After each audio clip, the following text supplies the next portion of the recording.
जय हिंद साथियों। नई चुनौतियों और नई संभावनाओं से पूर्ण इस वर्ष में दीपांजलि विज़न के इस प्लेटफॉर्म पर आप सभी का हार्दिक स्वागत एवं अभिनंदन है। कहा जाता है कि आवश्यकता आविष्कार की जननी है। जब भी किन्हीं अत्यावश्यक कार्यों में किसी भी प्रकार का स्थायी अवरोध अथवा व्यवधान आता है तो सभी जीव जंतु अनुकूलन के नए आयाम विकसित करने लगते हैं और जो बदलाव के साथ स्वयं को नहीं बदल पाते वे स्थायी रूप से विलुप्त होकर इस प्रकृति में किंवदंती मात्र रह जाते हैं। हमने बहुत से ऐसे उदाहरण देखे हैं जिनमें डायनासोर्स जैसे विशालकाय जानवर आते हैं जो आज सिर्फ चर्चाओं में है। मनुष्य एक विवेकशील प्राणी है जिसने सदैव प्रगति और विकास हेतु परिवर्तन और शोध का मार्ग चुना है। गुफाओं एवं कंदराओं में रहने वाले आदिमानव से लेकर मंगल ग्रह तक का सफ़र इसके इसी निरंतर शोधपूर्ण बदलाव का परिणाम रहा है। चिकित्सा क्षेत्र, निर्माण क्षेत्र, तकनीकी हर क्षेत्र में इसने आशातीत सफलताएं अर्जित की हैं और यह निरंतर सफलता के उच्चतम शिखर की ओर गतिशील ही रहा है। परंतु जैसा कि हम जानते हैं कि वक्त सदैव एक जैसा नहीं रहता, इसी प्रकार यह बदलाव भी सदैव एक जैसा नहीं रहा है। कभी कभी इसकी गति बहुत धीमी होती है तो कभी नॉर्मल होती है तो कभी इतनी तीव्र हो जाती है कि दशकों का बदलाव हमें सालों में ही देखने को मिल जाता है। वर्तमान 21वीं सदी के प्रथम 2 दशक जितने भी क्रांतिकारी विकास के साक्षी बने हैं उससे कहीं ज़्यादा बदलाव हमें कोविड के आने के बाद के पिछले 2 सालों में देखने को मिल रहा है। कोविड एक ऐसा नाम जिसने पूरी दुनिया को हिला कर रख दिया। हम निश्चित रूप से इसे एक युग विभाजक रेखा के रूप में मान सकते हैं। कोविड के पहले की दुनिया और कोविड के बाद की दुनिया। कोविड के पहले जहां अधिकतम चीज़ें शारीरिक रूप से सार्वजनिक स्थलों पर पहुंचकर समूह में निपटाने का काम था, वहीं कोविड के बाद की दुनिया सिर्फ ऑनलाइन और तकनीक पर आधारित होकर के काम करने का पर्याय के रूप में देखी जा रही है। आज मार्केटिंग, शिक्षा, नौकरी, सरकार, सामाजिक संबंध सब कुछ ऑनलाइन ही चल रहे हैं।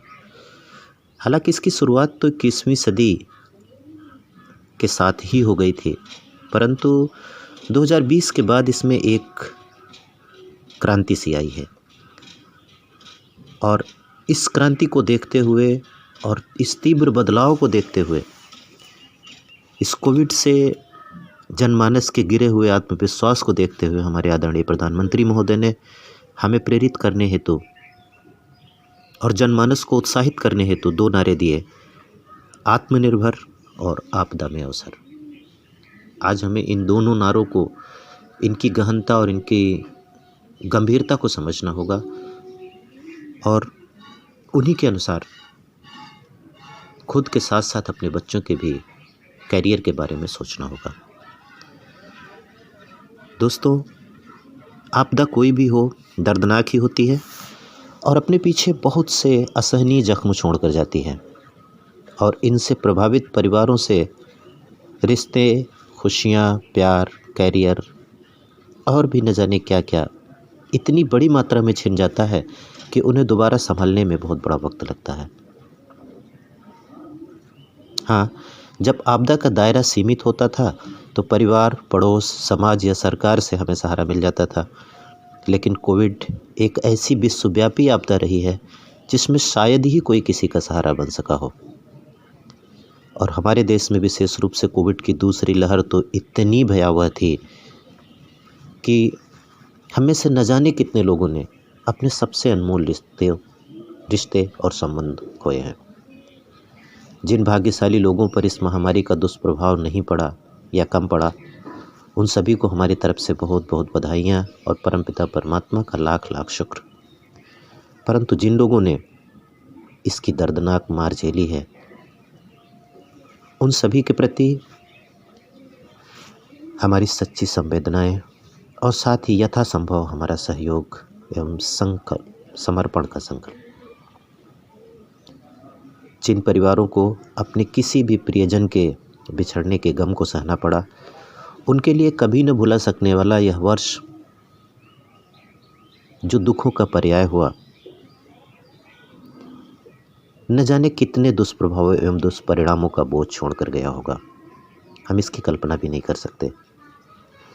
परिवार की आजीविका, बच्चों की शिक्षा, माता पिता की देखभाल, बहन की पढ़ाई, शादी, भाई की पढ़ाई, कैरियर, न जाने कितने सपने अधूरे ही रह गए होंगे।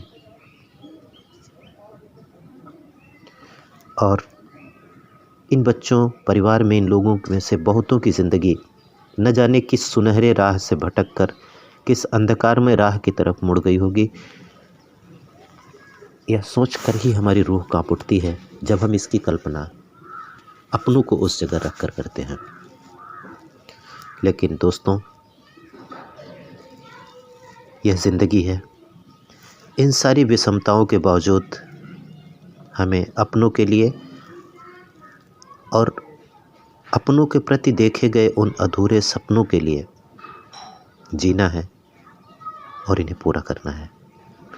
हम चाहे इनसे संघर्ष करके अपनी आगामी परिस्थितियों पर विजय हासिल कर जिएं,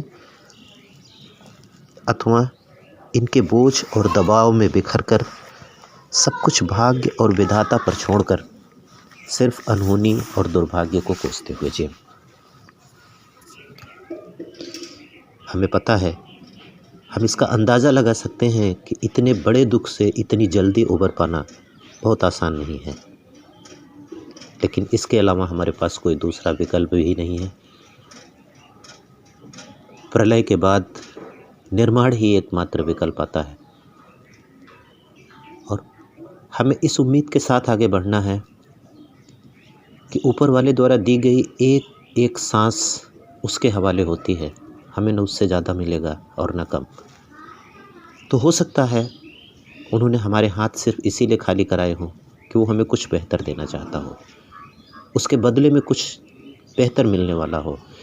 हमने जम्मू कश्मीर से IAS टॉप करने वाले शाह फैसल का उदाहरण सुना हो कि उनके एग्ज़ाम के एक दिन पहले उनके पिताजी की आतंकवादियों द्वारा हत्या कर दी जाती है। यानी मुसीबतों का पहाड़ टूटता है, लेकिन उनकी माँ ने ये निर्णय लिया कि जो होना था वो हो गया, अब तुम्हें ज़िंदगी आगे देखनी है और तुम जा कर के अपनी परीक्षा दो, फिर यह अंतिम संस्कार संपन्न होगा। ऐसी वीर माताएं, ऐसे प्रेरक उदाहरण भी मिलते हैं जिनसे हमें हौसला मिलता है कि हालांकि हमारा नुकसान, हमारे ऊपर आई आपदा बहुत बड़ी है, लेकिन यही जीवन का अंत नहीं है। जीवन इसके आगे भी है, अवसर इसके आगे भी हैं। अपने लिए न सही, अपनों के लिए, अपने बच्चों के लिए और उन देखे गए अधूरे सपनों के लिए जिन्हें पूरा करने का बीड़ा किसी ने उठाया था, जिसके लिए अपने मुंह का निवाला वो अपनों के मुंह में डाल रहे थे। और अगर काल के इस क्रूर हाथों का शिकार होकर उनके सपने अधूरे रह गए, तो उन सपनों को पूरा करना भी हमारी अपनी जिम्मेदारी है। दो सगी बहनें किंजल सिंह और प्रांजल सिंह का भी एक उदाहरण आता है। उनके पिता की भी असामयिक हत्या कर दी जाती है, लेकिन उनकी माता ने प्रतिशोध की भावना छोड़कर अपनी बच्चियों के करियर को चुनती हैं, उनको पढ़ाती लिखाती हैं और भविष्य में दोनों बहनें IAS बनकर उनके इस सपने को प्रूव करती हैं। आज हम अपने लिए नहीं, उनके उस देखे हुए अधूरे सपनों को पूरा करने के लिए और अपने बच्चों के बेहतर करियर के लिए इस गम से उभरेंगे, आगे बढ़ेंगे और जीवन को उस मकाम तक पहुंचाएंगे जिसका सपना हमने कभी देखा था। साथियों, जीवन में आपदाएं जब भी आती हैं, उनका एक क्रम होता है। कभी तो होता है कि वो हमें अवसर दे देती हैं और कभी संभलने का अवसर भी नहीं मिलता। अभी हम दूसरी लहर के जख्मों से उबर ही रहे थे कि दिसंबर माह से पुनः तीसरी लहर के दस्तक भी हमें मिलने शुरू हो गए हैं और पूरी दुनिया में इसका भी प्रभाव बड़ी तेज़ी से फैल रहा है। लेकिन इस बार हमें पिछली गलतियों से सबक लेते हुए खुद को जागरूक रखना होगा और कोविड प्रोटोकॉल के हर उपायों का पालन करते हुए अपने साथ साथ अपनों को भी इससे बचाना होगा। ज़्यादा से ज़्यादा टीकाकरण करवाना, मास्क लगाना, साबुन से हाथ धोना, भीड़ भाड़ से बचकर रहना, सैनिटाइज़र का अधिकतम उपयोग करना और भी ऐसे बहुत से उपाय जो हमें विद्यालयों से और ऑनलाइन संचार माध्यमों से मिल रहे हैं, उन सभी को अपनाकर हम न केवल खुद को बल्कि अपनों को भी, अपने पड़ोस को भी किसी भी अनहोनी से बचाएंगे। चुनाव आयोग द्वारा 5 राज्यों में विधानसभा चुनाव की घोषणाएं भी की जा चुकी हैं। जिन साथियों को पंचायत चुनाव संपन्न करवाने में ड्यूटी देनी है, उन्हें इस बात का विशेष ध्यान रखना होगा कि कोई भूल चूक न हो। हमें इस महामारी से डरने की नहीं बल्कि लड़ने और उबरने की ज़रूरत है। सदैव पॉजिटिव सोच रखें, परहेज रखें, स्वच्छ पौष्टिक आहार लें, नियमित व्यायाम करें और प्रसन्न रहें। इन बचाव और जागरूकता संबंधी उपायों के साथ साथ अब हम बात करते हैं अपने सबसे मुख्य विषय, अपने बच्चों की शिक्षा और सुरक्षा पर। बच्चों के लिए यह महामारी भी एक खेल जैसी उत्सुकता भरी पहेली है। वे इसकी गंभीरता को नहीं समझेंगे। यह हमारी जिम्मेदारी है कि हम उन्हें एक एक ज़रूरी बातों से अवगत कराएं और उनकी आदत बना दें कि वे उसी के अनुरूप अपने आचरण व्यवहार को अपनी दिनचर्या बना लें। उनकी सुरक्षा हमारी जिम्मेदारी है और इसके लिए उन्हें सही सलाह देना हमारा कर्तव्य। बात जब उनकी शिक्षा की आती है तो हमें एक अभिभावक और शिक्षक के रूप में सबसे ज़्यादा चिंता होती है, क्योंकि इस महामारी ने सबसे ज़्यादा नुकसान उनके स्कूल और कॉलेज की शिक्षा का ही किया है। छुआछूत पर आधारित इस बीमारी ने अनिश्चित काल के लिए इन्हें बंद रखने को विवश कर दिया है। ऐसे में हमारी शिक्षा का सारा दारोमदार ऑनलाइन शिक्षा पर आकर केंद्रित हो गया है। आज मोबाइल ही एकमात्र साधन बचा है जिसके द्वारा ऑनलाइन कक्षाएं चल रही हैं। यह मोबाइल और इंटरनेट की दुनिया बच्चों के लिए एक दुधारी तलवार जैसी है, जिसके द्वारा इनकी शिक्षा हो रही है और कभी कभी गलत संगत और सोबत के असर से ये गलत राह पर गुमराह भी हो रहे हैं। यहीं पर हम शिक्षकों और अभिभावकों की भूमिका बहुत महत्वपूर्ण हो जाती है। यदि हम इस मोबाइल और नेटवर्क की दुनिया का सही ज्ञान अपने बच्चों तक पहुंचा सके तो हम न जाने कितने Mark Zuckerberg, Elon Musk, Sandeep Maheshwari और खान सर जैसी ऑनलाइन क्षेत्र में मशहूर शख्सियतें पैदा कर सकते हैं। परंतु यदि हमने उन्हें उन्हीं के हवाले छोड़ दिया और ख़ुद अपनी कमजोरियों का शिकार होकर के टीवी पर गॉसिप में, चुनावी चर्चा में, टीवी सीरियल्स में लिप्त रहे, तो बहुत कुछ आशंका है कि उन बच्चों द्वारा इनका दुरुपयोग भी हो जाए। साथियों, हम जानते हैं आने वाले समय में इंटरनेट और ऑनलाइन का ही ज़माना होगा।